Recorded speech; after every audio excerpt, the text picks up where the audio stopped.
ఏమయ్యా బిడ్డా, నిన్ను రమ్మని కబురు చేసింది నేనే.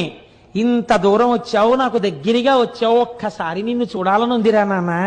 నీ చేత్తో అభిషేకం చేయించుకోవాలనుందిరా, నీతో కుంకుమార్చన చేయించుకుందామనుందిరా నాకు. వెళ్ళిపోతావా నా దగ్గరికి రాకుండా? అలా వెళ్ళిపోదాం అనుకుంటున్నావా అంది. అంతే. ఉత్తరక్షణం లేచి స్నానం చేసి నడిచి మందపాకి వెళ్ళిపోయారు. తెల్లవారేటప్పటికి పరమాచార్య వెళ్ళిపోయి అమ్మవారికి పూజ చేశారు. మందపాకలం ఏమిటో తెలుసా అండి? మీరు కావాలంటే వెళ్ళి చూడండి. పెద్ద దేవాలయం. ప్రొద్దుటి నుంచి గోత్రనామాలతో పూజలు జరుగుతాయి.